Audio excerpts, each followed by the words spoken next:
7h, 10h sur Radio Courtoisie, ligne droite, Maud Koffler. Bonjour Yvan Rioufol. Bonjour. Yvan Rioufol, après le dérèglement climatique, le dérèglement politique, c'est bien ça ? Oui, c'est effectivement le dérèglement intellectuel. En effet, la grande cacophonie. Il suffit d'observer ce qui se passe à l'Élysée, mais ce qui se passe dans les partis politiques, dans les médias, chez les commentateurs, etc., pour se rendre compte aujourd'hui que ce monde devient fou. En effet, que le slogan qui avait été porté par les agriculteurs en colère, "On marche sur la tête", est un slogan qui se vérifie tous les jours, si je puis dire, car on se rend compte que toutes ces élites médiatiques ou politiques sont incapables d'abord d'analyser les faits, de les hiérarchiser, de les comparer et d'en faire des choix qui soient des choix clairs. Et donc, on arrive en effet à ce grand déconomètre, pardon de le dire ainsi, ce grand Oui. déconomètre généralisé qui vise en fait aujourd'hui tout simplement à confisquer la parole gênante de tous ces Français qui se rebellent, afin, après des cuisines électorales qui risquent en effet d'être efficaces, d'empêcher une alternance. Et c'est ceci qui se profile dans cette grande confusion médiatique, politique et intellectuelle, en effet, et d'un grand dérèglement mental, pour Ouais. dire les choses. Ce dérèglement mental, dans le fond, d'abord, il apparaît au cœur de l'Élysée, mais il apparaît plus généralement dans les magouilles politiques, au cœur de l'Élysée, parce que j'ai déjà soutenu ce sujet depuis longtemps, mais il arrive maintenant effectivement à l'expression publique. Il y a à l'Élysée un homme qui est un homme dont on peut se demander s'il n'est pas fou.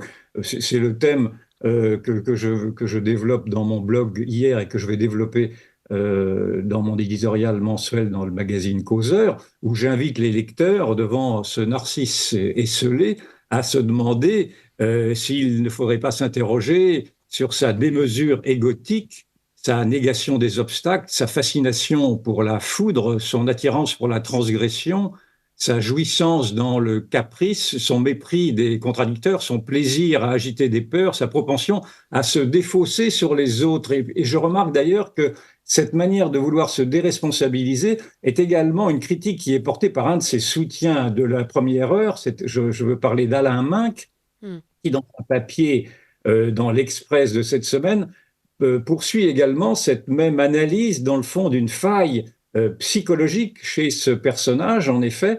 Ce personnage, donc, qu'il a contribué à façonner avec Jacques Attali. Il a été un des parrains de Macron. Il l'a porté au pouvoir avec tout un appareil financier derrière lui. Et aujourd'hui, Alain Minc, qui est naturellement accablé par la grande bêtise qui a été celle de sa décision impulsive de dissoudre à l'Assemblée, se demande si il n'y a pas un narcissisme pathologique chez cet homme-là. Et moi, je pense effectivement, mais ça, je le pense depuis le début, que la question est bien celle-ci. Mais parlons maintenant plus généralement, effectivement, de ce qui se passe dans le monde politique également, dans le monde médiatique, parce que l'on voit que là aussi, rien ne tourne rond. C'est-à-dire que dans le but qui est affiché aujourd'hui, en effet, que de faire taire ce peuple indocile, en reproduisant dans le fond ce que Bertolt Brecht avait émis dans une petite satire en disant puisque le peuple vote mal, changeons le peuple. C'est exactement ce qui est en train de se passer aujourd'hui. Hmm. Et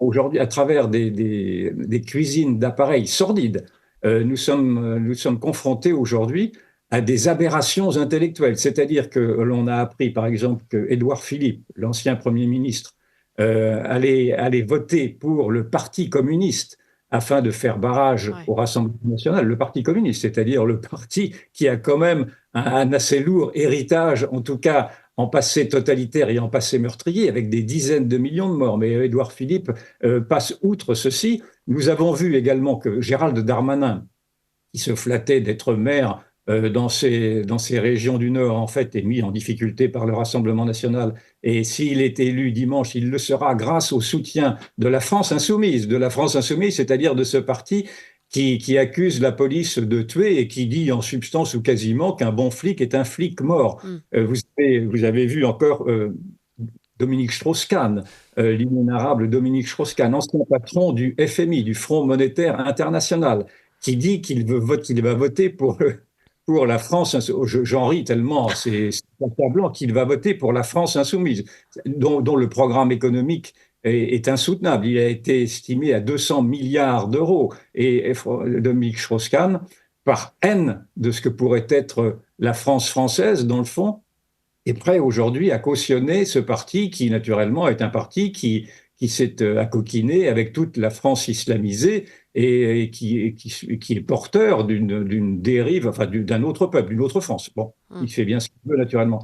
Mais j'ai également retenu une interview de Jacques Toubon, Oui. le Jacques qui avait commencé sa carrière, et je l'ai connu à cette époque-là, au RPR, il était même très à droite, qui aujourd'hui, peut-être pris par son nom, se montre comme étant en effet tout bon et pour moi faux gentil, dans la mesure où il explique dans Le Monde, et là je vais le citer, parce que ça explique très bien quelle est cette dérive et cette confusion intellectuelle de tout ce monde politique médiatique.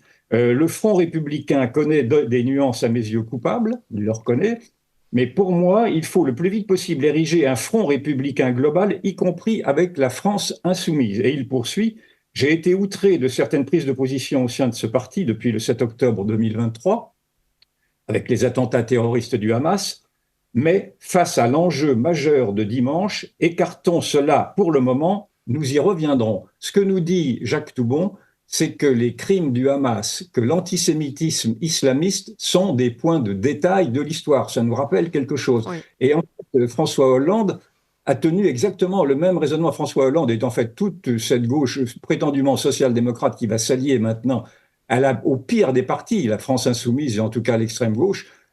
François Hollande avait dit également, dans le fond, qu'il fallait aller à l'essentiel. Je le cite de mémoire, il fallait aller à l'essentiel et donc oublier précisément toutes les dérives antisémites qui sont portées aujourd'hui par cette extrême gauche-là. Donc vous vous rendez compte de ce qu'est aujourd'hui ces mouvements de gauche prétendument moraux qui nous faisaient la leçon à longueur de journée. Et j'ai assisté hier soir à la Mutualité à un grand meeting qui était organisé pour dire non à l'oubli du 7 octobre, justement. Mais dans ce meeting-là, il y a eu certains intervenants continuaient, dans le fond, à mettre dos à dos, dans une sorte de théorie de la tenaille identitaire qui est complètement imbécile, à mettre dos à dos et ce qu'ils appellent l'extrême gauche et l'extrême droite, en ne voyant pas, dans le fond, qu'aujourd'hui, l'extrême gauche était la menace pour les Juifs de France. Il a fallu que ce soit Alain Finkielkraut qui était présent à cette assemblée, qui rappelle que l'antisémitisme aujourd'hui était porté par l'extrême gauche et non pas l'extrême droite. Et il y a eu deux écrivains que j'aime beaucoup qui ont également pris la parole, Michel Houellebecq et Sylvain Tesson. Michel Houellebecq a rappelé, je prends mes notes, pardon, a rappelé que la France était confrontée maintenant à une sorte de masochisme suicidaire et que lui-même, en tant qu'écrivain, ne comprenait plus rien, et moi non plus d'ailleurs, ne comprenait plus rien à ces tergiversations et à ces propensions qu'avait la gauche aujourd'hui à excuser les crimes horribles du Hamas. Enfin, je ne vais pas rappeler ici ce qu'a été ce pogrom du 7 octobre, qui reflète quelle est la haine antisémite qui est portée par cet islam politique qui nous menace également. Et lui-même disait donc, dans un grand accablement, en tant qu'écrivain qui ressent bien les ressorts intimes d'une société, qu'il n'y comprenait plus rien à cette société. Quant à Sylvain Tesson, il remarquait, ce que je vous fais remarquer également ici même, qu'il était, lui, confronté également à une incohérence, une grande aversion des idées, disait-il, et à une grande confusion qui mêlait la haine, qui faisait en sorte que la victime devenait le bourreau et le bourreau la victime. Donc voilà, nous sommes là, c'est pour ça que je vous parle de grands déconomètres dans le fond et d'une grande inversion des valeurs qui me fait dire qu'aujourd'hui, nous allons à la catastrophe. Et nous allons à la catastrophe avec ce dénominateur commun qui est celui de voir qu'à travers le rejet compulsif aujourd'hui de l'union des droites, c'est-à-dire de l'union du Rassemblement national avec Éric Ciotti et ceux des Républicains raisonnables qui pourraient les rejoindre, mais je crains que leur pari aujourd'hui ne soit en effet perdu pour dimanche prochain, parce que l'efficacité de ce front-là va bouleverser et va confisquer, me semble-t-il, cette évolution. Et donc, je crains qu'effectivement que les Français ne se retrouvent blousés, floués par cette OPA et je ne sais plus, j'ai perdu le fil de ce que je voulais vous dire. Oui, et que le dénominateur commun était dans le fond de se rendre compte qu'il y avait un rejet de la part de toute cette gauche soi-disant humaniste de ce que représentait la France française, cette France dite moisie. Ça avait été un qualificatif qui, à l'époque, avait fait fleuresse. Et donc, cette France moisie est aujourd'hui rejetée au profit de la nouvelle France. Mais cette nouvelle, voilà, c'est un débat, j'entends bien, et d'ailleurs, je l'ai posé comme tel, d'ailleurs, chez vous également, en Mm. faisant s'opposer cette France des déracinés à cette France des enracinés. La France des déracinés étant la nouvelle France et la France des enracinés, la France moisie, si je puis dire, pour ceux qui la détestent. Mais il faut bien se rendre compte que, d'abord, cette France moisie n'est pas moisie, c'est cette France qui se réveille, cette France populaire qui se réveille, mais qui est maintenant face à cet artifice d'une coalition entre la carpe et le lapin qui ne pourra vraisemblablement pas accéder dans sa majorité absolue, en tout cas au Parlement.